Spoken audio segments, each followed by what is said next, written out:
उस तोती के भीतर से एक श्राप निकला, बद्दुआ निकली। सीता देख, तूने मुझे पिंजरे में बंद कर लिया, मुझे अपने पति से दूर कर दिया। मैं गर्भवती हूँ, जब मेरे पति की मुझे ज्यादा जरूरत थी तब तूने दूर किया। जा, मैं तुझे श्राप देती हूँ, जैसे तूने मुझे गर्भावस्था में अपने पति से दूर किया, जब तू गर्भवती होगी तो तेरा पति तुझे अपने से दूर कर देगा। ये श्राप उस तोती का था। ये पद्म पुराण की घटना है, लिखी है। तो अब इस घटना को पढ़ने के बाद, समझने के बाद, सीता को उस तोती के श्राप के बाद, अब आप प्रजा को क्या दोषी ठहराएंगे? आप राम को क्या दोषी ठहराएंगे? रामचरितमानस में एक चौपाई और है जो इस बात को पुष्ट करती है। को ना काहू को सुख दुख कर दाता, निज कृत कर्म भोग सब भ्राता। याद रखना भक्तों, जीवन का एक अटल सत्य आपसे कह रहा हूं, गांठ बांध के रखना। इस संसार में ना कोई किसी को दुख देता है, ना कोई किसी को सुख देता है। आपके बुरे कर्म ही आपके सामने दुख बनकर प्रकट हो जाते हैं, और आपके अच्छे कर्म ही आपके सामने सुख बनकर के प्रकट हो जाते हैं। जैसी करनी वैसी भरनी, आज किया कल पाएगा, चढ़ता सूरज धीरे धीरे ढलता है, ढल जाएगा। अर्थात हमने जो कल किया था उसका फल आज पा रहे हैं, जो आज कर रहे हैं कल।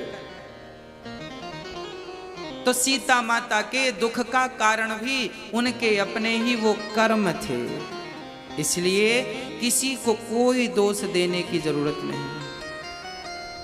आपके जीवन में भी जब कोई संकट आवे, कोई मुसीबत आवे, कोई परेशानी आवे, किसी पर दोष ना लगाना। हम लोगों की आदत होती है, तुम्हारे कारण ऐसा हो गया, तुम्हारे कारण ऐसा हो, तुम्हारे कारण ना, किसी के कारण नहीं, इसका जिम्मेदार भी मैं हूं। इसलिए कहो, हे प्रभु आपको कभी भूलूं नहीं, हे नाथ सदा आपका चिंतन करता रहूं। तो हम कितने कैरेट के हैं? राम तो 24 के थे, अब आप अपना हिसाब लगा लो।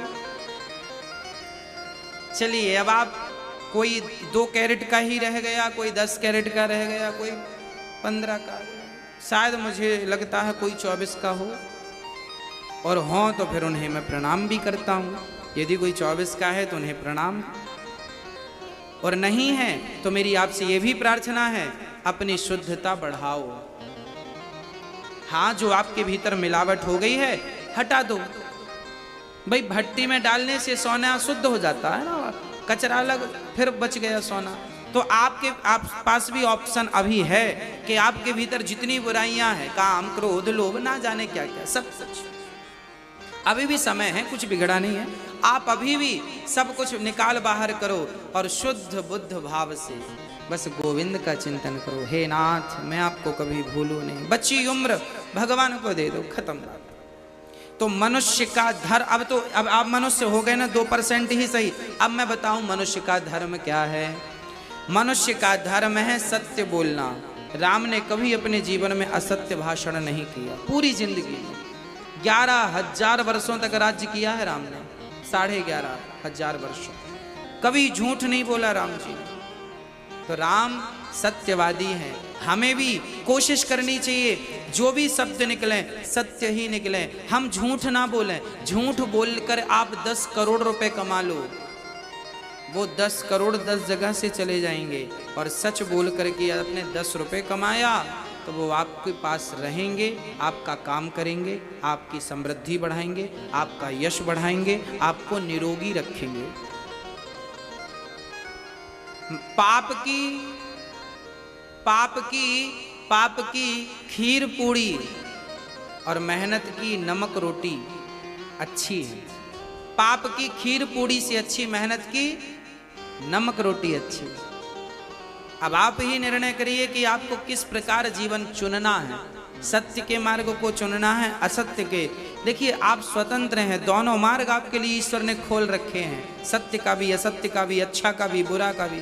शराब भी आपके पास है और दूध भी आपके पास है। निर्णय आपका कि आपको दूध पीना है कि शराब पीना है, निर्णय आपका है, विचारधाराएं आपकी हैं।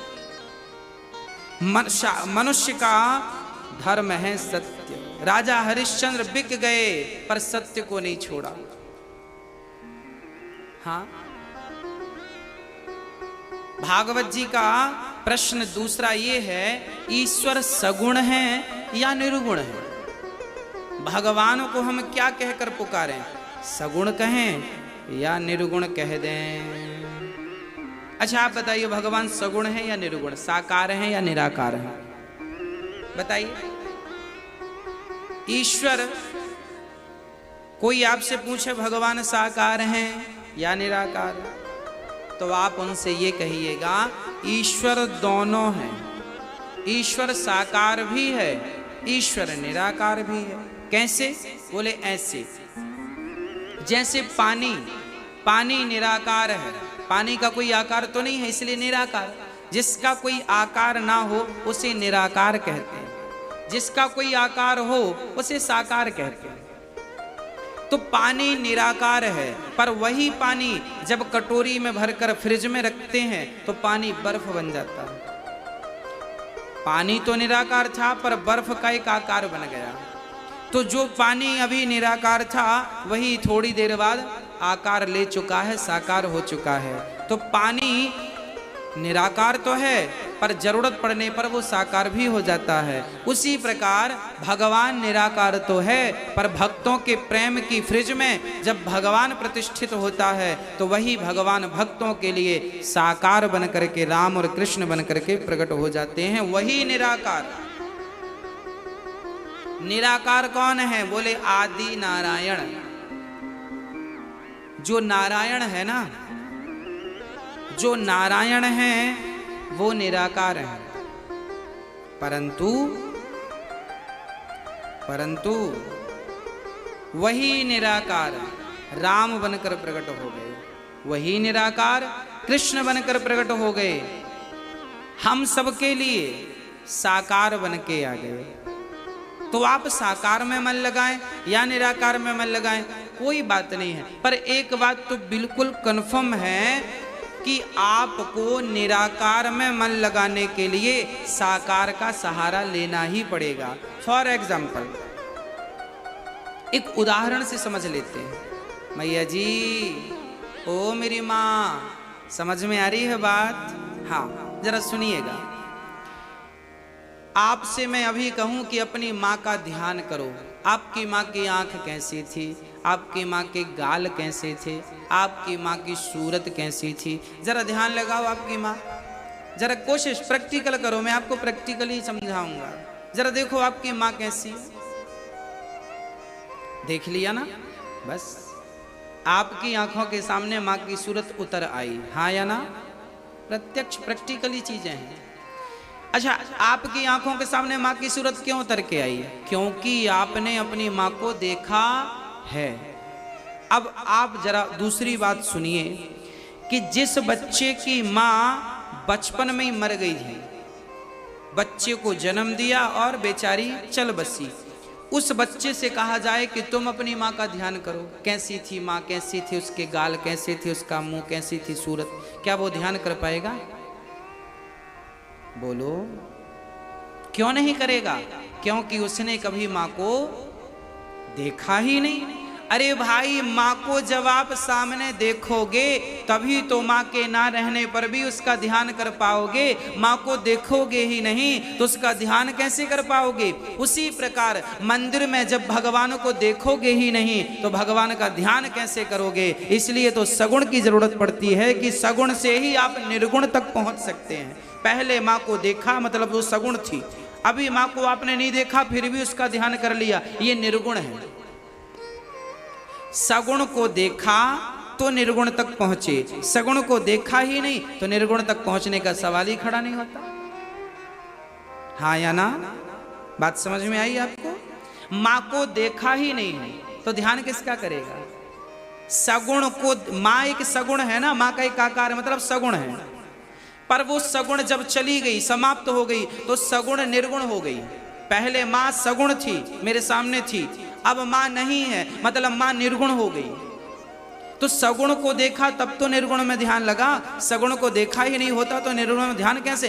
कुछ लोग हमारे भारत में ऐसे ही हैं, हम तो निर्गुण वाले हैं, निर्गुण वाले। अरे पागल, निर्गुण वाले हो तो सगुण से ही तो निर्गुण में जाओगे। पहली सीढ़ी पे पांव रखोगे तब तो दूसरी पे चढ़ोगे, दूसरी पे रखोगे तब तो तीसरी पे चढ़ोगे, और सीढ़ियों से ही तो छत पे जाओगे, कोई छलांग लगा के थोड़ी चले जाओगे। ईश्वर तक पहुंचाने के लिए सगुण तो सीढ़ियां हैं, सगुण की सीढ़ी, सगुण सीढ़ी है और निर्गुण छत है, समझिएगा। सगुण सीढ़ी है, निर्गुण छत है, छत तक पहुंचने के लिए सीढ़ियों का सहारा आवश्यक है। उसी प्रकार निर्गुण परमात्मा तक पहुंचने के लिए, निराकार का चिंतन करने के लिए साकार का सहारा जरूरी है। साकार में मन लगेगा। हम बिहारी जी का दर्शन किए हैं तो आंख बंद करेंगे तो बिहारी जी की छवि सामने आ जाएगी। अब देखा ही नहीं तुमने बिहारी जी को तो आंख बंद करके बैठे रहो, किसका ध्यान आएगा? जगन्नाथ जी को हमने देखा है, हमने आंख बंद की और हमने कहा जगन्नाथ जी ऐसे, उनके हाथ ऐसे, उनकी हमारे सामने लो तस्वीर बनने लगी, जगन्नाथ जी ऐसे हैं। अब देखा ही नहीं तो तस्वीर किसकी बना लोगे? हमने द्वारिकाधीश जी को देखा है, ऐसे हैं, भगवान के हाथों में बंसी है और बड़ी ऐसे सांवले से हैं और ऐसा दरबार है, ऐसा सुंदर मुस्कान है उनकी, देखा है तो चित्त में आ रही है छवि, देखा ही नहीं तो कैसे आती? वही सगुण से ही तो निर्गुण है। कोई डायरेक्ट कहे मैं निर्गुण वाला हूं तो आपका ज्ञान अभी कच्चा है, थोड़ा पकाइए। सगुण, मैं निर्गुण का विरोध नहीं करता, राम जी खुद कहते हैं, मैं नहीं, चलो मेरी बात मत मानो, रामचरितमानस में सुंदर कांड में गोस्वामी जी लिख रहे हैं और राम अपनी वाणी से कह रहे हैं। राम जी कह रहे हैं, सगुण उपासक परहित निरत नीति दृढ़ तेनर प्राण समान मम जिनके द्विज पर प्रेम। सगुण उपासक, सगुण, राम जी कह रहे हैं मुझे सगुण उपासक पसंद है, सगुण उपासक पर हित निरत नीति दृढ़ नैम, कह रहे हैं राम जी। और फिर भी अब कोई ना समझे तो फिर कोई समझा भी तो नहीं सकता। भगवान के अवतार कितने हैं ये प्रश्न भागवत जी का है। सौनक जी प्रश्न कर रहे हैं सूत जी से, भगवान के अवतार कितने हैं? अब यहां से पावन सी कथा प्रारंभ होती है। भगवान के 24 अवतार हैं। भगवान के टोटल कितने अवतार हैं? 24। कौन कौन से? पहला अवतार है सनकादि, सनक, सनंदन, सनातन, सनत कुमार, इन चारों को एक ही कहा जाता है। दूसरा अवतार भगवान ने 12 बन करके हिरण्याक्ष कुमार के पृथ्वी की स्थापना करने के लिए 12 अवतार धारण किया। विष्णु वाराह भगवान की नगरी से ही ये दास है। हाँ, पूरे भारत में 12 भगवान का एक ही मंदिर है जहां हमारी दास की जन्मभूमि है। रेमझा गांव से 9 किलोमीटर दूर मझौली है, वहाँ विष्णु वाराह भगवान का एक प्रसिद्ध मंदिर है। विष्णु वाराह भगवान का कहा जाता है कि एक किसान बैल चरा रहा था। हाँ, वो किसान पेशे से मछुआरा था। उसने जाल डाला तो मछली तो फंसी नहीं, उस नदी से पत्थर फंस के आ गया। उसने फिर फेंक दिया नदी में, नदी पत्थर आया तो फेंक दिया। फिर जाल डाला, फिर पत्थर वही आया, फिर फेंक दिया। फिर जाल डाला, फिर पत्थर आया। उसको लगा ये बार बार आ रहा तो रख ही लो, पत्थर को जेब में रख लिया। घर ले आया, घर में एक जगह पर रख दिया। अब वो पत्थर ना 12 बन करके सबकी फसल बर्बाद करता। लोग शिकायत करते कि इसके घर से निकलता है। लोग पीछा करने लगे ये कहां से आया, तो वो जाता और उसके घर में जाके समाप्त। लोग कहते तेरे घर से तूने कब से 12 पालना शुरू कर दिया? बोला मेरे घर तो कुछ नहीं है। नहीं नहीं है। तब फिर उसे सपना आया कि जो तुझे पत्थर मिला था उसके लिए तू एक मंदिर बना। तो मझौली में उसने एक मंदिर पावन तट पर। तो ये 12 भगवान वही हैं जिन्होंने दूसरा अवतार, ये दूसरा भगवान के दूसरे अवतार हैं, हिरण्याक्ष को मारने के लिए आपने जन्म लिया। कहां से? ब्रह्मा जी की नासिका से। तीसरा अवतार नारद जी का। चौथा अवतार नर नारायण का। पांचवा अवतार कपिल देव जी जो अपनी मां को सांख्य शास्त्र का उपदेश दिए। सारी चर्चा में आपको आगे करूंगा। छठवें अवतार में दत्तात्रेय जी, सातवें में यज्ञ भगवान, आठवें में ऋषभदेव जी, नौवें में पृथु भगवान, 10वें में मत्स्य। एक बार भगवान मछली भी बने, मत्स्य। 11वां अवतार कछुआ, कच्छप। 12वां अवतार भगवान का हुआ धनवंतरी। 13वां अवतार मोहिनी। 14वां अवतार नरसिंह। नरसिंह भगवान किस लिए आए? प्रहलाद के लिए। 15वां अवतार भगवान का बावन भगवान क्यों आए? राजा बलि के लिए। 16वां अवतार परशुराम जी क्यों आए? क्योंकि उस टाइम के लोग आतताई हो गए, तो सहस्त्रार्जुन को मारने के लिए श्री परशुराम जी ने अवतार लिया था।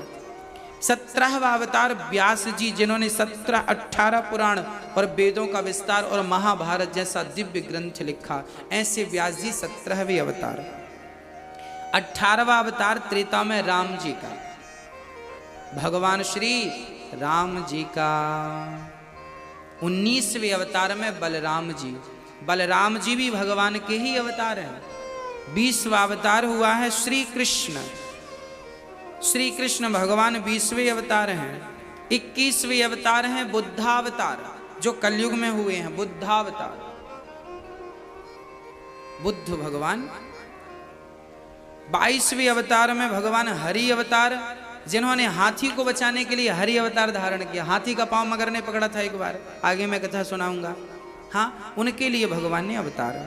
23वां अवतार भगवान का हंस अवतार, ब्रह्मा जी को उपदेश करने के लिए ये हुआ था। और कलयुग के आखिरी में 24वां अवतार हुआ नहीं है, होगा। कल्कि अवतार संबल ग्राम में विष्णु यश नाम के पंडित जी के घर में कल्कि अवतार होगा। हुआ नहीं, होगा। भागवत जी में जो लिखा है वो पिछला भी लिखा है और आगे जो होना है वो भी लिखा है। बुद्धा अवतार होगा, भागवत जी में ये लिखा है। अर्थात भागवत जी तब लिख गई थी जब बुद्ध भगवान का अवतार नहीं हुआ था। भागवत जी के इस प्रसंग में ये बात लिखी है कि बुद्ध अवतार कलयुग में होगा, भविष्य। मतलब भागवत तब लिख गई है जब अवतार नहीं हो। और उसके बाद जो टाइमिंग इसमें लिखी थी कि इस टाइम पे होगा, इस समय पे होगा, वही समय पे बुद्ध भगवान का अवतार होगा। और कल्कि अवतार के बारे में भी अपडेट है, वो भी होगा। मतलब हमारे शास्त्र जो है ना, ये भविष्य को भी पुष्ट करते हैं। अर्थात भविष्य की बात इन्हें पता है, कल क्या होना। रामचरितमानस में सारी बातें लिखी हैं, कल क्या जो आज हो रहा सब तो लिखा है। कैसे लोग होंगे, आज की कैसी विस्तार धाराएं होंगी, सब तो लिखा। एक बार व्यास जी ने 17 पुराण लिखने के बावजूद भी बड़े परेशान थे, बड़े उदास। तब नारद जी आए कीर्तन करते हुए। क्या हुआ, आप परेशान क्यों हैं, उदास क्यों हैं? तब कहा मैं इसलिए परेशान हूं। व्यास जी ने कहा मैंने 17 पुराण लिख दिए पर मन को शांति नहीं मिली। तब नारद जी ने कहा आपने भागवत नहीं लिखी, जब तक भागवत की रचना नहीं करेंगे शांति नहीं मिलेगी। नारद जी ने अपनी पूरी आप बीती सुना दी। मैं पिछले जन्म दासी पुत्र था, परंतु मैं ब्रह्मा पुत्र बना तपस्या के प्रभाव से। एक बार मेरे गांव में कुछ संत आए, मैंने उनकी खूब सेवा की। संतों ने मुझे नारायण का मंत्र दिया, मैंने खूब जाप किया। मेरी माँ ने संतों के संग जाने से रोक दिया, पर मेरी माँ को एक दिन सांप ने डस लिया तो मेरी माँ मर गई। और मैं सीधा माँ का संस्कार करके जंगल गया और वहाँ केवल नारायण नारायण श्रीमन नारायण का जाप किया। जाप करते करते करते करते मेरी जवानी बीत गई, बुढ़ापा बीत गया। जब मृत्यु हुई तो आकाशवाणी हुई, पुत्र इस जन्म में तुझे मेरा दर्शन नहीं, अगले जन्म में होगा। तब नारद जी कहते हैं मैं तब इंसान था, दासी का बेटा, इस जन्म में ब्रह्मा का बेटा बन के हूँ, केवल भजन के प्रभाव से। याद रखना, भजन का प्रभाव कभी नष्ट नहीं होता। आज ना सही उसका फल मिलेगा जरूर। एक बार तपना होता है, तपाना होता है, उसके बाद जो सुख मिलता है ना, अपार होता है। सुदामा गरीब थे, पर जब भगवान की शरण में गए तो जीवन भर दुख उठाया, अंत में भगवान ने 2 लोकों का मालिक बनाया। केवल मालिक नहीं, सुदामा को जवान भी किया भगवान ने। सुदामा बुढ़े गए थे, और पता है आपको, सुशीला और सुदामा दोनों जवान हो गए थे, और जवानी में फिर उन्होंने अपना राज्य भोगा और सारा सुख भोग कर फिर भगवान के धाम को गए। अर्थात भगवान की भक्ति कोई करेगा तो संसार के सुख से भी वो वंचित नहीं रहेगा। कोई भी सुख हो, अर्थ धर्म काम मोक्ष, कोई भी सुख, यदि संसार के भोगों की किसी को कामना है तो भगवान वो भी उसे देते हैं, जा भोग ले। धन की कामना है, ले धन ले ले, सब कुछ देते हैं भगवान। भाई बेटा पिता की सेवा तो करे, पिता तो सब देंगे उसे, जितनी प्रॉपर्टी सब ले ले, और सेवा नहीं करे और धन मांगे तो पिता भी सोचता है कि इसे देने से कोई फायदा नहीं, बर्बाद कर देगा, इसका दूसरा उपयोग करने का सोचने लगता। पिता है परमात्मा, त्वमेव माता च पिता त्वमेव। जब हम सही मार्ग पर चलते हैं, ईश्वर की प्राप्ति के लिए तड़पते हैं, तो भगवान फिर सब कुछ देते हैं। उनके लिए कोई चीज दुर्लभ नहीं है, वो सब देते हैं, जो चाहिए सब कुछ मिलेगा। नारद जी कहते हैं, मैं उसका साक्ष्य हूं, मैं उसका गवाह हूं। इसलिए सदा भगवान से धन दौलत की चाहत ना रख करके केवल भगवान के चरणों की और भगवान की भक्ति की चाहत रखना चाहिए। भगवान को जीवन दे दो और कह दो कि हे प्रभु, ये जीवन तेरे हवाले है। सबका होकर देख लिया, सबका बनकर देख लिया, सबके लिए करके देख लिया। अब एक बार भगवान का होकर देख लो और अपने लिए कुछ पुण्य करके देख लो, बस सब तो हो गया।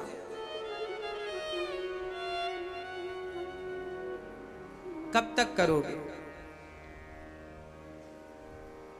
जितना किया बहुत है, अब कुछ अपने लिए कुछ कमा लो, राम नाम की पूंजी कमा लो। व्यास जी महाराज ने भागवत लिखी, 17 पुराण लिखने के पश्चात अंत में श्रीमद् भागवत लिखी। और शुरुआत कहां से की? महाभारत के युद्ध से। कहते हैं महाभारत जहां से पूरा होता है ना, भागवत वहां से प्रारंभ होती है। हाँ जी, भागवत कहां से प्रारंभ हुई? महाभारत से। 99 कौरव मारे गए, एक बचा मात्र दुर्योधन। भीम भैया की गदा से उनकी भी जंघा टूट गई, परंतु जिंदा रहा। आखिरी में गुरु द्रोणाचार्य के पुत्र अश्वत्थामा रात्रि के समय दुर्योधन से मिलने गए। मित्र कैसे हो? दुर्योधन ने कहा, अब मेरा हाल पूछने से कोई फायदा नहीं, थोड़ी देर में मर जाऊंगा, पर मरते मरते भी मेरी एक इच्छा रह गई। इन इच्छाओं की बातें जरा सुनिएगा। मरते मरते भी अभी क्या बची है? इच्छा। कौन सी इच्छा? चलो अच्छी इच्छा होए तो समझ में भी आए। इच्छा क्या थी दुर्योधन की?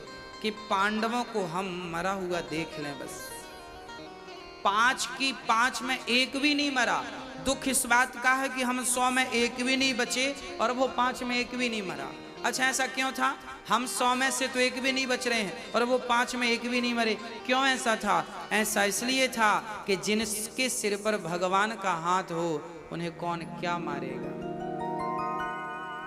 जिसने तेरा नाम लिया उसके जागे भाग, सोते हुए जीवन से अब तो प्राण जाग। कम है जिंदगी कर लो बंदगी, प्रभु का हाथ हो तो मौत भी न मारती। मन में बसा कर तेरी मूर्ति उतारूं मैं गिरधर तेरी आरती।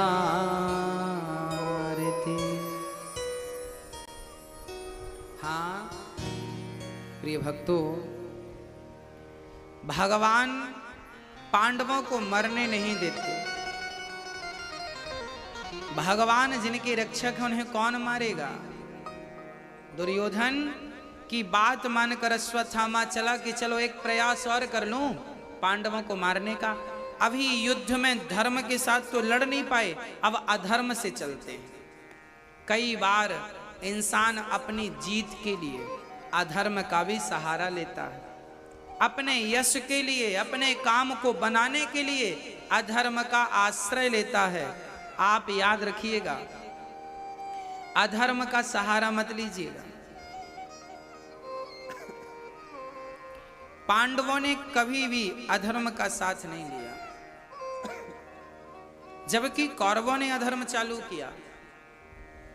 अच्छा, महाभारत में भी एक नियम बनाया गया था, एक योद्धा से एक ही योद्धा लड़ेगा, दो नहीं लड़े। एक महारथी से एक महारथी लड़ेगा, एक घुड़सवार से एक घुड़सवार ही लड़ेगा, एक पैदल से एक ही पैदल लड़ेगा, एक हाथी वाले के ऊपर वाले से एक हाथी वाला लड़ेगा। सबसे पहले ये मर्यादाएं किसने बनाई थी? पितामह भीष्म ने। पितामह भीष्म की ये मर्यादाएं थी, ऐसा युद्ध होगा, क्योंकि ये धर्म युद्ध है। धर्म क्षेत्र कुरुक्षेत्र समवेता युद्धोत्सव, धर्म युद्ध है। इस धर्म को तोड़ा किसने था? ये धर्म एक से एक ही युद्ध करेगा। ये मर्यादा महाभारत में कहां टूटी? अभिमन्यु के वक्त टूट गई। अभिमन्यु के समय एक अभिमन्यु से 8 महारथियों ने युद्ध किया था। उसमें गुरु द्रोणाचार्य भी थे, शकुनी भी थे, कर्ण भी थे, दुशासन भी थे, दुर्योधन भी थे, जयद्रथ भी थे। हाँ, ऐसे और थे दिग्गज महारथी। एक से एक ही लड़ने की मर्यादा बनाई गई थी। दोनों पक्षों ने इसे स्वीकार भी किया था, पर यह मर्यादा टूट गई। टूट गई। कब टूटी? पितामह भीष्म की बाणों की सैया के बाद टूटी। पितामह भीष्म ही जब टूट गए तो उनकी बनाई मर्यादा भी टूट गई। उस समय सेनापति पितामह नहीं थे, उस समय गुरु द्रोणाचार्य सेना पद पर अभिषिक्त थे। टूट गई मर्यादा। अब भगवान ने कहा, अच्छा तुमने तोड़ दी मर्यादा, तब फिर आओ मैदान में। तब फिर अर्जुन ने भी क्या किया? दानवीर कर्ण का रथ जब जमीन पर धंस गया तो उसमें यह भी नियम था कि जब किसी का रथ काम ना कर रहा हो और योद्धा रथ पर ना हो तो उस पर बाण ना चलाया जाए। अर्जुन ने नहीं चलाया। भगवान ने कहा, अर्जुन पागल मत बन, निहत्थी अभिमन्यु पर इन्हीं ने बाण चलाया था। जब इन्होंने मर्यादा का ख्याल नहीं रखा तो तुम क्यों पंडित बन रहे हो? याद रखना, जब आप धर्म का पालन करेंगे तो धर्म आपकी रक्षा करेगा। जब आप ही मर्यादाओं को तोड़ देंगे तो फिर जिन मर्यादाओं को आपने तोड़ा है, याद रखना, दुर्योधन कर्ण कभी ना मरते, कभी कभी कभी ना मरते, क्योंकि कवच कुंडल उनके पास था। कभी ना मरते यदि उन्होंने अपनी मर्यादाओं को ना तोड़ा होता तो। यदि उन्होंने निहत्थे अभिमन्यु पर बाण ना चलाया होता तो क्या अर्जुन चला पाते? पर अर्जुन का भी बल तब बढ़ा कि जब तुमने मर्यादाओं का ध्यान नहीं दिया, हम क्यों करें? रथ पर नीचे थे, रथ से उतरे थे, पर धनुष बाण उनके पास था, छोड़ा नहीं था, निहत्थे नहीं थे, बाण चला दिया, मारे गए। अब आप कहेंगे महाराज जी अर्जुन ने भी तो अधर्म का साथ लिया, माना की, पर ये तो बताओ कि इसकी शुरुआत किसने की? क्या एक ही व्यक्ति धर्म का पाठ पढ़ेगा? क्या एक के लिए ही धर्म है? क्या हम ही धर्म का पालन करें? आपका कर्तव्य नहीं है कि आप धर्म का पालन करें? क्या दुर्योधन का कर्तव्य नहीं था कि वो अभिमन्यु निहत्था था तो ना बाण चलाएं?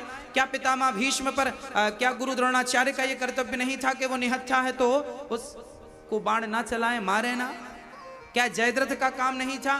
क्या कर्ण ज्ञानी नहीं थे, समझदार नहीं थे कि एक बालक पर बाण चलाया? उस समय इनकी उम्र मात्र 20 साल की थी। अभिमन्यु कितने साल का? 20 साल का बच्चा था, 20 वर्ष की उम्र थी, निहत्थे 7 दिग्गजों ने मारा। और मरने के बाद जयद्रथ ने, पता है, अभिमन्यु के सिर पे लात मारा था। मर गया जब, तो मरे हुए अभिमन्यु के मस्तक पर लात जयद्रथ ने मारा था। ये जयद्रथ कौन था? दुर्योधन के जीजा जी थे। तो क्या तुम्हारी गुनाहों का कोई हिसाब नहीं होगा? कर लो गुनाह, कर लो, हिसाब जब होगा तब होगा। शुरुआत तुमने की है, अब भोगने के लिए तैयार हो जाओ। दूसरे दिन अर्जुन ने प्रतिज्ञा कर ली, कल के युद्ध में मैं जयद्रथ को मार डालूंगा, नहीं तो मैं अग्नि स्नान कर लूंगा, आग में कूद जाऊंगा। दूसरे दिन के युद्ध में तो जयद्रथ भागने लगा कि मैं भाग जाऊं, नहीं तो अर्जुन मार डालेगा। समझाया सबने, ना हम तो हैं, हम तो हैं। तुम कितने भी बड़े बने रहो, जब तुमने अधर्म किया है तो वही अधर्म तुम्हारे प्राण लेगा। रावण को किसने मारा? राम ने? ना, रावण को राम ने नहीं, रावण के पापों ने रावण को मार डाला। कौरवों को पांडवों ने नहीं, कौरवों के पापों ने मार डाला। आज का इंसान जब मरता है ना, वो आरोप लगाता है तुम्हारे कारण हुआ ना, तुम्हारे अपने पापों के कारण तुम परेशान हो, तुम्हारे पापों ने तुम्हें मारा है। भर गया है पाप घट पापी के अत्याचार से। कृष्ण कहते हैं, इन पापियों का विनाश होगा मेरे कृष्ण अवतार से। चल पड़े भगवान। दूसरे दिन का युद्ध प्रारंभ हुआ, शंखनाद हुआ, सारे अपनी अपनी जगह पर स्थित हो गए। चालू हुआ महाभारत।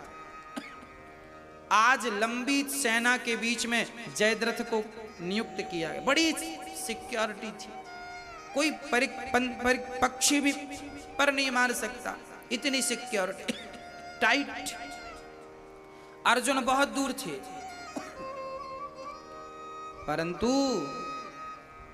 जब शाम होने को आई, सूर्य अस्त में मात्र 1 घंटा शेष रह गया, तब भगवान समझ गए कि अर्जुन तो जयद्रथ तक पहुंच नहीं सकता। देखिए, जब आप भगवान के चरणों में समर्पण कर देते हैं तो फिर भगवान ही आपके लिए मार्ग प्रशस्त करता है। भगवान समझ गए कि ये तो नहीं पहुंच सकता, तो भगवान ने युक्ति निकाली। भगवान ने दिन को ही रात कर दिया, संध्या हो गई, सूर्य को ढक लिया बादलों ने, सबको लगा शाम हो गई। अच्छा, यहां मैं एक प्रश्न भी आपसे करना चाहूंगा। मुझे ये बताइए आप लोग कि भगवान पक्षपाती हैं या नहीं? मैया जी, राधे राधे, बताइए भगवान पक्षपाती हैं या नहीं? हाँ या ना? भगवान इतने बड़े पक्षपाती हैं, इनके जैसा कोई नहीं। कहां पक्ष लिया? वही कथा है। सूर्य अस्त होने में मात्र 1 घंटा शेष रह गया। भगवान ने माया को बुलाया, बादलों ने सूर्य को ढका। जब बादलों ने ढका, दुर्योधन ने कहा, चल अब तूने प्रतिज्ञा ली थी अब मर। अब दुर्योधन के कहने से अर्जुन ने संकल्प लिया था मर जाऊंगा, चिता बनाई, जलने के लिए जाने लगे। तभी जयद्रथ का मन हुआ कि मैं अपने दुश्मन को मरता हुआ तो देखूं, भाग के सारी सिक्योरिटी तोड़ कर आ गया, मैं भी देखूं। हा हा हा हंसने लगा। अब भगवान समझ गए मैं भी तो यही चाहता था, तू आ जा। आया, खड़ा हुआ, तब भगवान ने कहा, माया तुम्हारा काम हो गया, जाओ। जैसी गई बादल हटे सूर्य की किरणें, भगवान ने कहा अर्जुन अभी सूर्य अस्त नहीं हुआ, सूर्य अस्त होने में अभी भी 10 मिनट शेष रह गए। उठाओ अपना गांडीव, ये रहा तुम्हारा दुर्योधन, अपना तुम्हारा दुश्मन, और बाण चलाओ, पर याद रखना इसका सर जमीन पर गिरेगा तो तुम्हारे सिर के 100 टुकड़े हो जाएंगे। इसलिए ऐसा बाण चलाना कि इसका सिर जाकर इसके पिता की गोद में जाकर गिरे। और जो बाण चलाया, अब मुझे आप ये बताओ कि क्या अर्जुन के बाण में इतनी ताकत थी कि उसका सिर काट के उसके पिता की गोद में गिराए? इस बात का खुलासा किसने किया था जानते हैं? जब पूरा महाभारत हुआ, बर्बरीक ने इसका खुलासा किया। बर्बरीक सारे महाभारत का दृष्टा था, देखने वाला। बर्बरीक ने कहा था अर्जुन जब तुमने जयद्रथ के लिए बाण चलाया था तो तुम्हारा बाण तो जयद्रथ का सिर काट के गिर ही गया था, पर उसे कृष्ण के सुदर्शन ने अपने ऊपर बिठाया और ले जा करके और उसके पिता की गोद में गिराया। दोनों बाप बेटे मर गए और भगवान ने भक्त की रक्षा कर ली। भगवान अपने भक्त के लिए कुछ भी कर सकते हैं। पक्षपाती बन गए, देखो ना, दिन को रात कर दिया। जैसे माँ अपने बच्चे का सदा पक्ष लेती है, ऐसे भगवान अपने भक्त का सदा पक्ष लेते हैं। हाँ, पूरा महाभारत हुआ, पांडवों को एक इतना सा दर्द नहीं होने दिया भगवान ने। क्यों? क्योंकि भगवान भक्तों का पक्ष लेते हैं। क्योंकि भगवान कृष्ण के सामने भगवान को मांगने दुर्योधन भी गया था और अर्जुन भी गया था।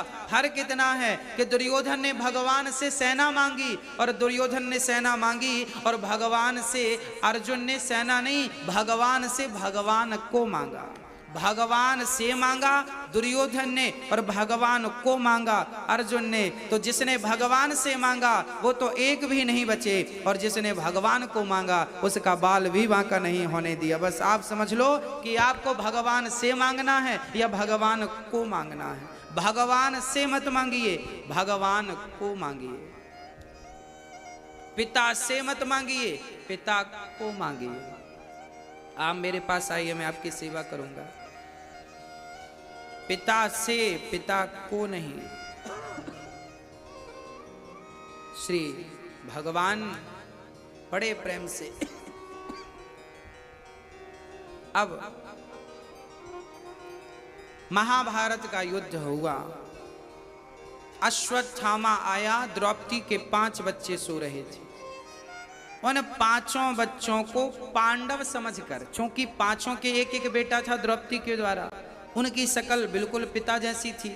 रात्रि के 12 बजे और अश्वत्थामा डरे भी थे, कोई देख ना ले, चोर तो डरा ही होता। बच्चों को पांडव समझकर 5 का बड़ी निर्दयता से सिर काट दिया, गर्दन काट दी, 5 का सिर लिया, चल पड़ा। देख दुर्योधन, ये रहे तेरे दुश्मन, देख मैंने पल भर में मार दिया। दुर्योधन बड़ा प्रसन्न, वाह मेरे दुश्मन मारे गए। थोड़ी देर बाद जब ध्यान से देखा यह पांडव नहीं, पांडव पुत्र हैं, उसी क्षण दुर्योधन की मृत्यु हो गई। पहले प्रसन्नता हुई कि पांडव मारे गए, फिर दुख हुआ कि पांडव नहीं, पांडव पुत्र हैं। सुख और दुख की संधि में दुर्योधन की मृत्यु हो गई, प्राण निकल गए। और जब प्राण निकले, वाह, इसे वरदान था, श्राप था। ये छोटा था ना दुर्योधन, तो संतों के पूजा पाठ के बर्तन फेंक देता था, चुरा लेता था, बड़ा परेशान बच्चा था तो भी परेशान संतों को करता। और जब संत पूछते क्यों रे तूने हमारे बर्तन चुराए, भगवान जी चुराए, भगवान को चुरा लेता, फेंक देता यमुना जी में। संतों को गुस्सा आई, संतों ने कहा क्यों रे, और जब संत पूछते ना तो रोने लगता, बीच में पितामह जी के पास चला जाता, देखो देखो बाबा जी हमें डांट रहे हैं। संतों ने श्राप दे दिया, नौटंकीबाज, पहले हंसता है अकेले में और सबके सामने रोने लगता है, जा तुझे श्राप देता हूं, आज के बाद तू हंसा और तुरंत रोया तो तेरी मृत्यु हो जाएगी। तब से ये साथ में हंस नहीं सकता था, हंसता तो हंसता ही और रोता तो रोता ही, एक साथ दोनों नहीं कर सकता था। पर आज इसके संग वैसे ही हुआ। पहले तो पांडव मर गए, ये सुनकर प्रसन्नता हुई, और फिर ये पांडव नहीं पांडव पुत्र हैं ये सुनकर बड़ा दुख हुआ कि ये तो गलत हो गया। उसी समय इसके प्राण निकल गए। प्रिय भक्तों,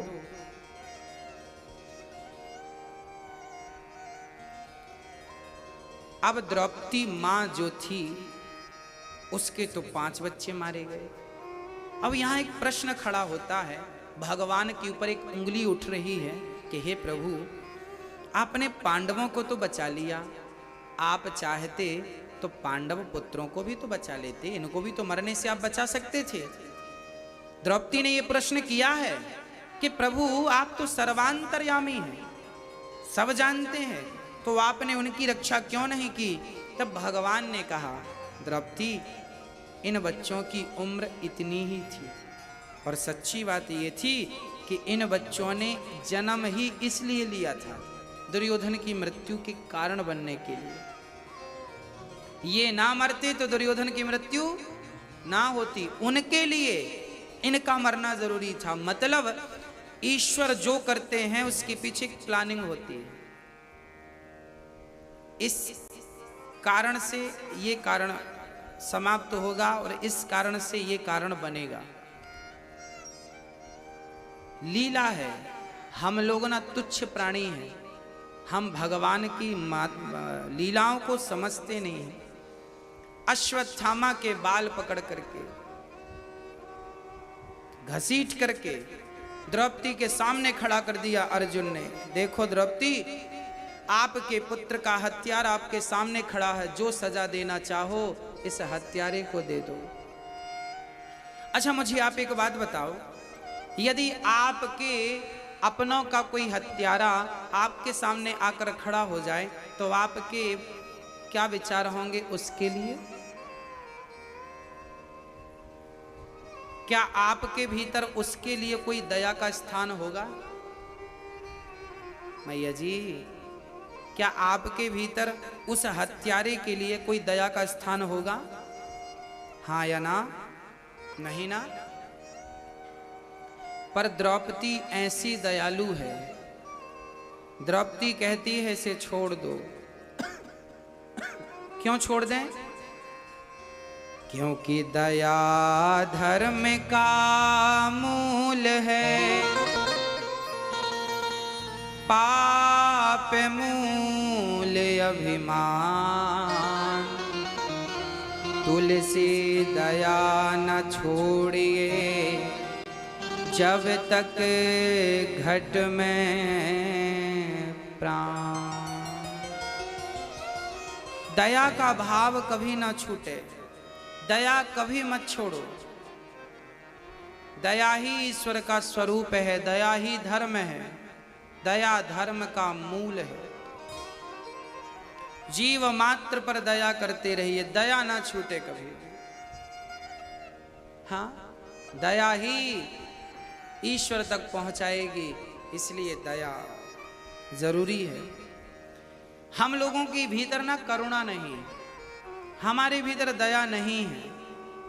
अच्छा दया होती तो आजकल के बच्चे अपने माँ पर ही दया कर लेते, पर आजकल के तो बच्चे अपने माँ का भी दर्द नहीं समझते। दर्द इसलिए तो नहीं समझते क्योंकि भीतर दया है ही नहीं। भाई जिसके भीतर दया है वो तो दर्द समझेगा, दया ही नहीं है तो दर्द क्या समझेगा? दया रहित हो गया है प्राणी। भगवान भी कहते हैं कि जब तुम्हें लोगों पर दया नहीं है तो हम तुम पर दया क्यों करें? अच्छा दया का उल्टा करिए, क्या है? दया का उल्टा है याद। जब आप जीव मात्र पर दया करेंगे तो ईश्वर आपको याद जरूर करेंगे। हाँ, अच्छा दया मां दया की प्रतिमूर्ति होती है, इसलिए मां को ममता मई कहते हैं, करुणा मई कहते हैं। हाँ,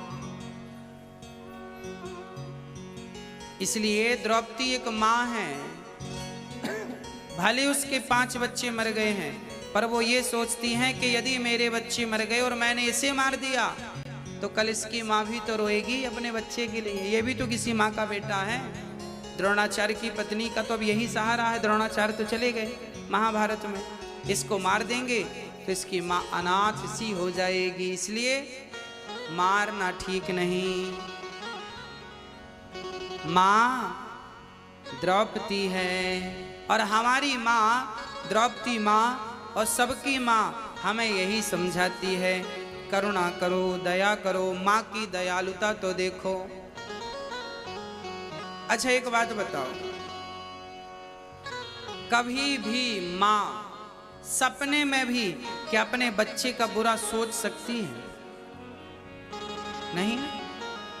माँ कभी भी, पूरी दुनिया में एक माँ ऐसी है जो बच्चा गाली भी दे माँ को, माँ के साथ बुरा व्यवहार भी करे, तो भी माँ उस बच्चे के लिए गलत नहीं सोच सकती, ना सुन सकती।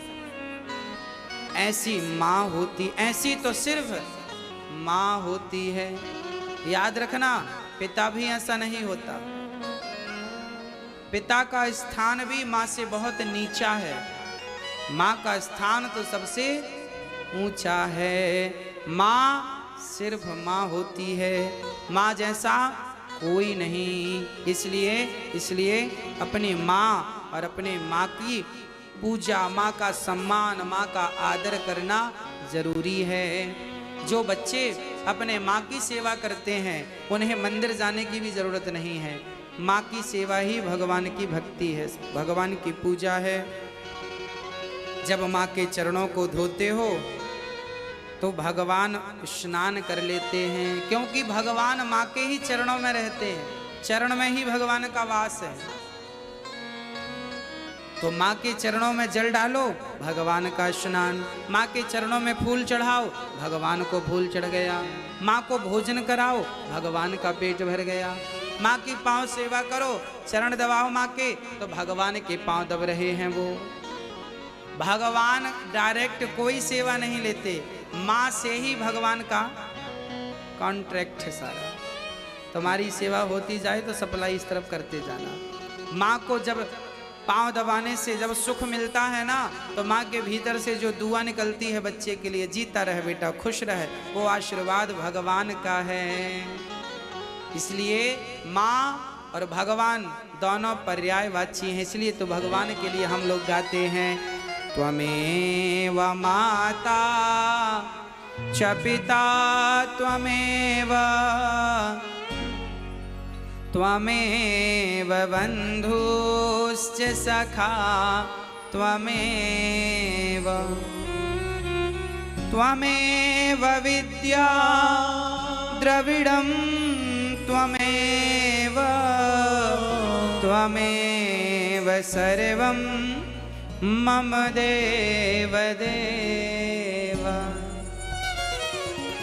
तू कितनी अच्छी है, तू कितनी भोली है, हो प्यारी प्यारी है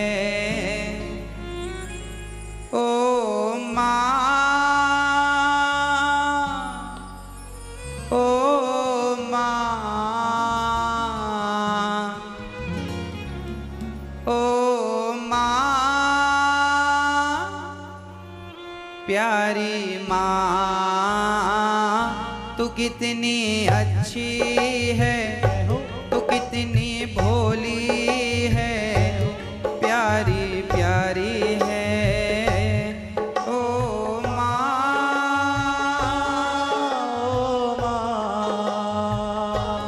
ओ माँ, प्यारी माँ। ये जो दुनिया है ये वन है कांटों का, तो फुलवारी है